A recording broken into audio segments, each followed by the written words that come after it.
Oh my god, was that the shortest WWDC that we have ever got? I literally just finished WWDC and I know I look really tired right now.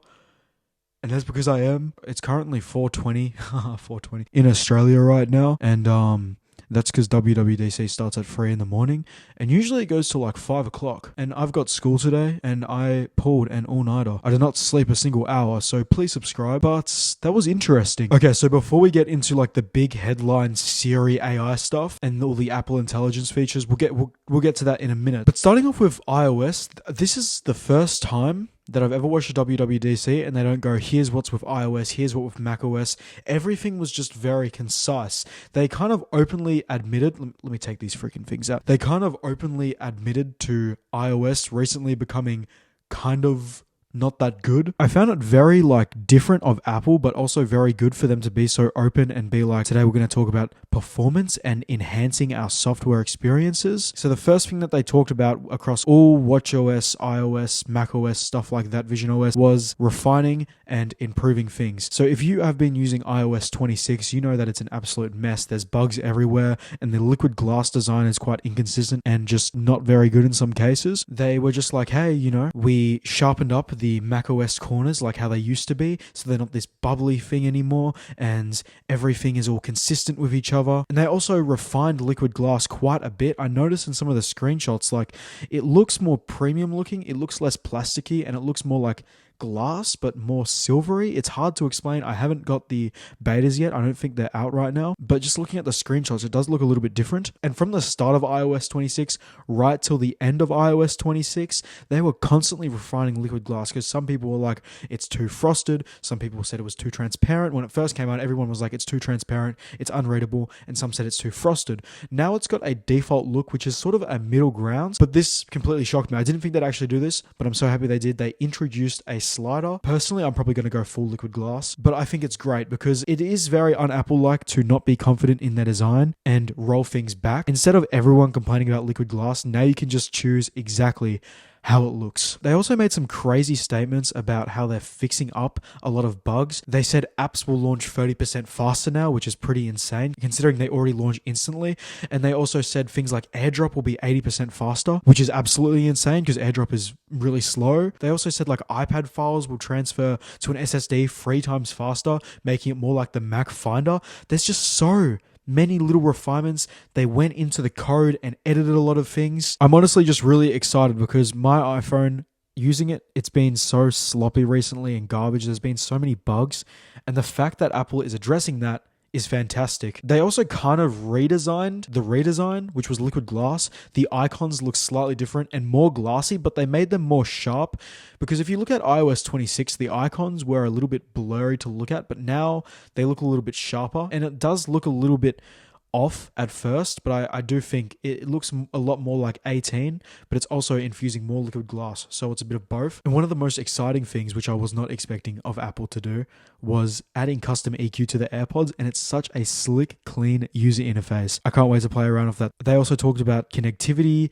fixes, like how your iPhone will be more reliable in switching between mobile data and Wi-Fi, and how iMessage is getting some upgrades so you can see when specific things are being sent instead of just having that one blue bar at the top and not really knowing what it's indicating. Is it indicating my photo or is it indicating my text? I'm so tired, man. What else is that? Now, they spent a lot of time talking about parent safety. Personally, I don't have any kids. I'm only 16 and I don't have a girlfriend. But they talked a lot about safety with kids and screen time limits, which will be very helpful. I kind of thought the entire time, just take the iPad out of your kid's hand. You have hands. But, I mean, if your kids are hard to control, it does look pretty good. Just being able to set limits for specific things, specific time limits, instead of just having one universal one. And also, I'm not going to fully go into it because I want to make money from this YouTube video and I don't want YouTube to monetize me. But they also mentioned they've upgraded the safety filters for iMessage if you receive or send a certain picture, if you know what I'm talking about. That's kind of the OS stuff. The whole event, besides from that, was mainly about Apple Intelligence. First of all, they got rid of the glow animation. They got rid of the type to Siri thing. Now it's a swipe from the dynamic island. Siri has this new look, this liquid glassy look, and it looks so premium and nice. Now, don't get me wrong. I am not a hater of the rainbow animation, which is this.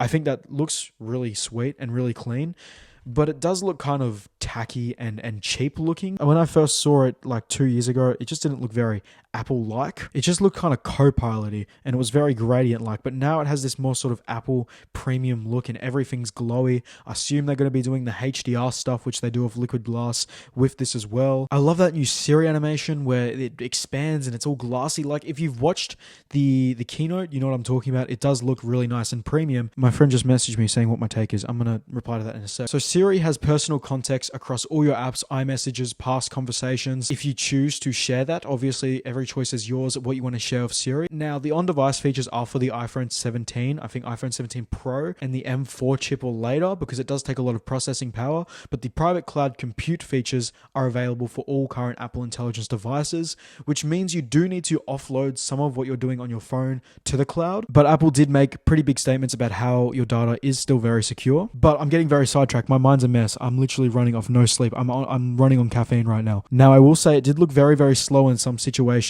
At least they're showing the real thing and not some fake live demo like they did with WWDC 24. They were showing the real deal, the Siri going at it planning everything. They had this example where they were talking about a football game. I think it was a football game. And they were talking about a meal based on the country that team is from. And then they were like, share it to this group chat with my friends. And they were like saying, remind me of this, cook that up. And what's actually really good is if you actually swipe down from the Siri request, it'll open the Siri app, which looks very clean. It has this card view. It's sort of just like Apple's own version of ChatGPT.